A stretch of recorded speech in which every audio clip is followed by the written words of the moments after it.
ಗ್ರಾಮ ಠಾಣಾ ಜಾಗದಿಂದ ವಂಚಿತಗೊಂಡಿರುವ ತಾಲೂಕಿನ ತರಿಗಳಲೆ ಗ್ರಾಮ ಪಂಚಾಯಿತಿ ವ್ಯಾಪ್ತಿಯ ಕಾರ್ಗಲ್ಲು ಗ್ರಾಮದ 5 ಮಂದಿ ದಲಿತ ಕುಟುಂಬ ಸರ್ಕಾರದಿಂದ ಮಂಜೂರಾಗಿರುವ ಗೋಮಾಳ ಕೃಷಿ ಜಮೀನಿನಲ್ಲಿಯೇ ಕಳೆದ 45 ವರ್ಷಗಳಿಂದಲೂ ಕೂಡ ವಾಸವಿದ್ದು, ತಿರುಗಾಡುವ ರಸ್ತೆ ಸೇರಿದಂತೆ ಇತರೆ ಮೂಲಕ ಸೌಕರ್ಯಗಳನ್ನು ಕಲ್ಪಿಸುವಲ್ಲಿ ತಾಲೂಕು ಆಡಳಿತ ವಿಫಲವಾಗಿದೆ.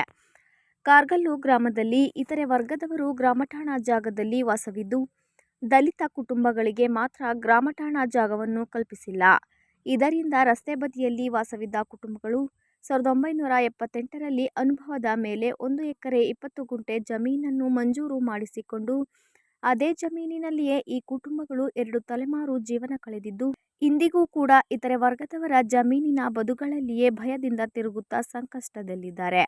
ಕೃಷಿ ಜಮೀನಿನಲ್ಲಿ ವಾಸವಿರುವ ಕುಟುಂಬದವರು ನಿತ್ಯವೂ ಇತರೆ ವರ್ಗದವರ ಜಮೀನಿನಲ್ಲಿ ತಿರುಗುವ ವಿಚಾರ ಸಲುವಾಗಿ 10 ಬಾರಿ ಜಗಳ, ಘರ್ಷಣೆ, ಶೋಷಣೆಯನ್ನು ಅನುಭವಿಸುತ್ತಿದ್ದಾರೆ. ಪ್ರತ್ಯೇಕ ರಸ್ತೆ ಇಲ್ಲದ ಪರಿಣಾಮ ಸರ್ವರ್ಣೀಯರ ಜಮೀನೇ ಅವರಿಗೆ ಕಾಲುದಾರಿಯಾಗಿದೆ. ಬೇಸಿಗೆ ಕಾಲದಲ್ಲಿ ಬೆಳೆಯಿಲ್ಲದ ವೇಳೆ ತಿರುಗಲು ಸಮಸ್ಯೆ ಎದುರಾಗುವುದಿಲ್ಲ. ಮುಂಗಾರು ಕೃಷಿ ವೇಳೆಯಂತೂ ತುಂಬಾ ಸಮಸ್ಯೆಯನ್ನು ಎದುರಿಸುತ್ತಿದ್ದಾರೆ. ಈ ವಿಷಯ ಗೊತ್ತಿದ್ದರೂ ಕೂಡ ಅಕ್ಕಪಕ್ಕದ ಜಮೀನಿನವರು ಮಾನವತೆ ದೃಷ್ಟಿಯಿಂದ ಕನಿಷ್ಠ 10 ಅಡಿಯಷ್ಟು ಜಾಗವನ್ನು ಬಿಟ್ಟುಕೊಟ್ಟಿಲ್ಲ. ಹಾಲಿ ಅನುಭವದಲ್ಲಿ ಇರುವ ಜಮೀನಿಗೆ ಬೇಲಿಯನ್ನು ನಿರ್ಮಿಸಿಕೊಂಡಿರುವುದು ಸಹ ಕಂಡುಬಂದಿದೆ. ಕೃಷಿ ಜಮೀನಿನಲ್ಲಿ ವಾಸವಿರುವ ದಲಿತ ಕುಟುಂಬಗಳಿಗೆ ಇದುವರೆಗೂ ಕೂಡ ಯಾವುದೇ ಸರ್ಕಾರಿ ಸವಲತ್ತುಗಳು ಸ್ಥಳೀಯ ಗ್ರಾಮ ಪಂಚಾಯಿತಿ, ತಾಲೂಕು ಆಡಳಿತ ವತಿಯಿಂದ ಸಿಕ್ಕಿಲ್ಲ. ಮನೆ ಮುಂಭಾಗ ರಸ್ತೆ, ಚರಂಡಿ ಇಲ್ಲ. ದೂರದಿಂದ ವೈರ್ ಎಳೆದುಕೊಂಡು ವಿದ್ಯುತ್ ಸಂಪರ್ಕ ಮಾಡಿಕೊಂಡಿದ್ದಾರೆ. ಕೊಳವೆ ಬಾವಿ ನೀರೇ ಇವರಿಗೆ ಆಸರೆಯಾಗಿದೆ. ಹೊಸದಾಗಿ ಮನೆ ನಿರ್ಮಿಸಿಕೊಳ್ಳಲು ಆಲೋಚನೆ ಮಾಡಿದರೂ ಸಹ ಸಾಮಾನುಗಳನ್ನು ಸಾಗಿಸುವ ರಸ್ತೆ ಇಲ್ಲದಿರುವುದರಿಂದ ಹಳೆಯ ಮುರುಕಲ ಮನೆಯಲ್ಲಿಯೇ ವಾಸವಿದ್ದಾರೆ. ನಮ್ಮ ಪೂರ್ವಿಕರು ಕಾರ್ಗಲ್ಲು ಗ್ರಾಮದಲ್ಲಿ ವಾಸವಿದ್ದರು. ಬಳಿಕ ಆ ಜಾಗವನ್ನು ನಮ್ಮಿಂದ ಸರ್ವರ್ಣೀಯರು ಕಿತ್ತುಕೊಂಡು ಬೀದಿಗೆ ತಳ್ಳಿದ್ರು. ಸರ್ಕಾರದಿಂದ ಮಂಜೂರಾದ ಭೂಮಿಯಲ್ಲಿ ಮನೆ ಕಟ್ಟಿಕೊಂಡು ಸಂಕಷ್ಟದಲ್ಲಿ ಜೀವನ ಸಾಗಿಸುತ್ತಿದ್ದೇವೆ. ರಸ್ತೆ ಮಾಡಿಸಿ ಕೊಡಿ ಎಂದು ಗ್ರಾಮ ಪಂಚಾಯಿತಿ, ತಾಲೂಕು ಆಡಳಿತಕ್ಕೆ ಮನವಿ ನೀಡಿದ್ದರೂ ಕೂಡ ಗಮನ ಕೊಟ್ಟಿಲ್ಲ. ರಾಜಕಾರಣಿಗಳು ಸಹ ನಮ್ಮಿಂದ ಮತ ಪಡೆಯುತ್ತಿದ್ದಾರೆಯೇ ಹೊರತು ಸಮಸ್ಯೆಗೆ ಸ್ಪಂದಿಸಿಲ್ಲ.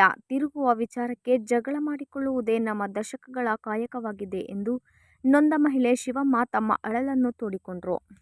ಕೇಳ್ಕೊತಾ ಇದ್ದೀವಿ, ನಮಗೆ ರೋಡಿನ ಸಮಸ್ಯೆ ನಿಮ್ಮ ಮೂಲಕನೇ ನಮಗೆ ರೋಡಿನ ಸಮಸ್ಯೆ ಎಲ್ಲ ಬಗೆಹರಿಬೇಕು. ನಮ್ಮ ಮನೆ ಹತ್ರ ರೋಡ್ ಶಾಶ್ವತವಾಗಿ ನಮಗೆ ರೋಡ್ ಆಗಬೇಕು, ನಮಗೆ ಮಾಡಿಕೊಡಿ ಅಂತ ಕೇಳ್ಕೊತಿದ್ದೀವಿ. ರೋಡಿಂದು ಬಿಟ್ಕೊಡಲ್ಲ ಅಂತ ಸ್ವಲ್ಪ ತ್ವರೆ ಮಾಡ್ತಿದ್ದಾರೆ. ಅದಕ್ಕೆಲ್ಲ ನೀವೇ ಉತ್ತರ ಎಲ್ಲ ನೀವೇ ಕೊಟ್ಟು ಬಂದು ನೋಡಿ, ಇಲ್ಲಿ ನೀವೇ ನಿಮ್ಮ ಕಣ್ಣಾರೆ ನೋಡ್ಬಿಟ್ಟು ನಮಗೆ ನಿಮ್ಮ ಕಡೆ ಮೂಲಕನೇ ನಮಗೆಲ್ಲ ಸಹಕಾರ ಮಾಡಿಕೊಟ್ಟು ಬಂದು ರೋಡ್ ಮಾಡಿಕೊಡ್ಬೇಕು.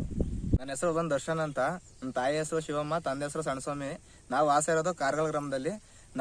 ನಾವು ಅವಾಗ 40-50 ವರ್ಷದಿಂದ ನಮ್ಮ ಅಜ್ಜಿ ತಾತ ಕಾಲದಿಂದ ಹಿಡುವಳಿ ಜಮೀನಲ್ಲಿ ನಾವು ವಾಸ ಮಾಡ್ತಾ ಇರೋದು, ಮನೆಗಳು ಕಟ್ಕೊಂಡು.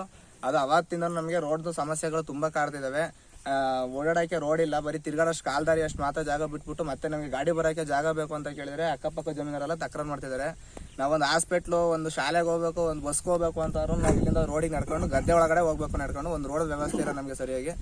ಇದು 40-50 ವರ್ಷದಿಂದ ಇದೇ ತರ ನಮಗೆ ತೊಂದರೆಗಳಾಗ್ತಿದೆ. ಈಗ ಅದಕ್ಕಾಗಿ ನಾವು ಮನೆ ಮಾಡ್ಕೊತಾ ಇರೋದು ಏನಂತಂದ್ರೆ, ನಮಗೆ ಕಾಯಮಾಗಿ ಶಾಶ್ವತವಾಗಿ ಒಂದು ರೋಡ್ ಬಿಟ್ಕೊಡ್ಬೇಕು ಅಂದ್ಬಿಟ್ಟು ನಾವು ಜಿಲ್ಲಾಧಿಕಾರಿಗಳಿಗೆ ಮನವಿ ಮಾಡ್ಕೊತಾ ಇದ್ವಿ. ಇದ್ರ ಪ್ರಕಾರವಾಗಿ ನಾವು ತಾಲೂಕ್ ಪಂಚಾಯತಿಗೆ, ಜಿಲ್ಲಾ ಪಂಚಾಯತಿಗೆ, ತಹಶೀಲ್ದಾರ್ಗೆ ಪ್ರತಿಯೊಬ್ಬರು ಅರ್ಜಿ ಕೊಟ್ಟಿದ್ವಿ. ಬಟ್ ಯಾರು ಬಂದು ಏನು ಒಂದು ರೆಸ್ಪಾನ್ಸ್ ಮಾಡಿಲ್ಲ ನಮ್ಗೆ ಇಲ್ಲಿವರೆಗೂ. ಹಂಗಾಗಿ ನಾವು ಇದನ್ನ ಕಳಕಳಿಯಾಗಿ ಮನವಿ ಮಾಡ್ಕೊಳ್ತಿದ್ವಿ. ನಮ್ಗೊಂದು ರೋಡ್ ಕಾಯಮಾಗಿ ರೋಡ್ ಒಂದು ವ್ಯವಸ್ಥೆ ಮಾಡ್ಕೊಡ್ಬೇಕು ಅಂತ ಅಂದ್ಬಿಟ್ಟು ನಾವು ಇದು ಮಾಡ್ತೀವಿ. ಬಂದು ನಾವು ದಲಿತ ಕುಟುಂಬದವರು ಒಂದು 4-5 ಮನೆ ದಲಿತ ಕುಟುಂಬದವರು ಇದೀವಿ. ಅಕ್ಕಪಕ್ಕದಲ್ಲಿರೋದೆಲ್ಲ ಬೇರೆ ಕುಟುಂಬದವರು. ಅವರು ನಮ್ಮ ಮೇಲೆ ಸ್ವಲ್ಪ ದಬ್ಬಾಳಿಕೆಯಿಂದ ರೋಡ್ ಬಿಡಲ್ಲ, ನಾವು ಇಷ್ಟೇ ಜಾಗ ಕೊಡೋದು ಅಂತ ಅಂದ್ಬಿಟ್ಟು ಆಮೇಲೆ ದಬ್ಬಾಳಿಕೆ ಮಾಡಿದ್ದಾರೆ. ಇದ್ರ ಪ್ರಯುಕ್ತ ನೀವು ಜಿಲ್ಲಾಧಿಕಾರಿಗಳು ಇದನ್ನ ಸ್ವಲ್ಪ ಮನವಿ ಮಾಡ್ಕೊಂಡು ಬಂದು ಇದನ್ನ ನಮಗೆ ಕಾಯಮಾಗಿ ನಮಗೆ ಪ್ರತಿಯೊಂದಕ್ಕೂ ಶಿಕ್ಷಣಕ್ಕೆ ಆಗ್ಲಿ, ಒಂದು ತಿರುಗಾಡೋದಕ್ಕೆ ಆಗ್ಲಿ, ಮುಂದೆ ಬರೋ ನಮ್ಮ ಮಕ್ಳುಗಳ ಎಜುಕೇಶನ್ಗೆ ನಮಗೆ ಆಗಿರೋ ತರ ನಮ್ಮ ಮಕ್ಳುಗಳ ಎಜುಕೇಶನ್ಗಳು ಆಗಬಾರ್ದು. ಅದು ಇದಕ್ಕೋಸ್ಕರ ನಾವು ಏನ್ ಮಾಡ್ತಿದ್ದಾರೆ, ಇದಕ್ಕೆ ಬಂದು ಕಾಯಮಾಗಿ ಜಿಲ್ಲಾಧಿಕಾರಿಗಳು ಬಂದು ಇದನ್ನ ಒಂಚೂರು ಇದು ಮಾಡಿ ವ್ಯವಸ್ಥೆ ಮಾಡಿಕೊಟ್ಟು ನಮಗೆ ಕಾಯಮಾಗಿ ರೋಡ್ ವ್ಯವಸ್ಥೆ ಮಾಡ್ಕೊಡ್ಬೇಕಾಗಿ ನಾವು ಕಳಕಳಿಯಾಗಿ ಮನವಿ ಮಾಡ್ಕೊತಿದ್ದೀವಿ. ಇದನ್ನ ಇವಾಗ್ಲೂ ಏನು ತಲೆ ಕೆಡಿಸ್ಕೊಳ್ದಾನೆ ಇಲ್ಲಿ ಬಂದು ನಮಗೆ ರೋಡ್ ವ್ಯವಸ್ಥೆ ಮಾಡ್ಕೊಳ್ಳಿಲ್ಲ ಅಂತಾರೆ. ನಮ್ದು ಎಷ್ಟು ಕುಟುಂಬಗಳಿದೆ ದಲಿತ ಕುಟುಂಬಗಳು, ಅಷ್ಟು ಬಂದು ಜಿಲ್ಲಾಧಿಕಾರಿಗಳ ಕಚೇರಿ ಹತ್ರ ಬಂದು ನಾವು ಪ್ರತಿಭಟನೆ ಮಾಡ್ಬೇಕಾಗುತ್ತೆ.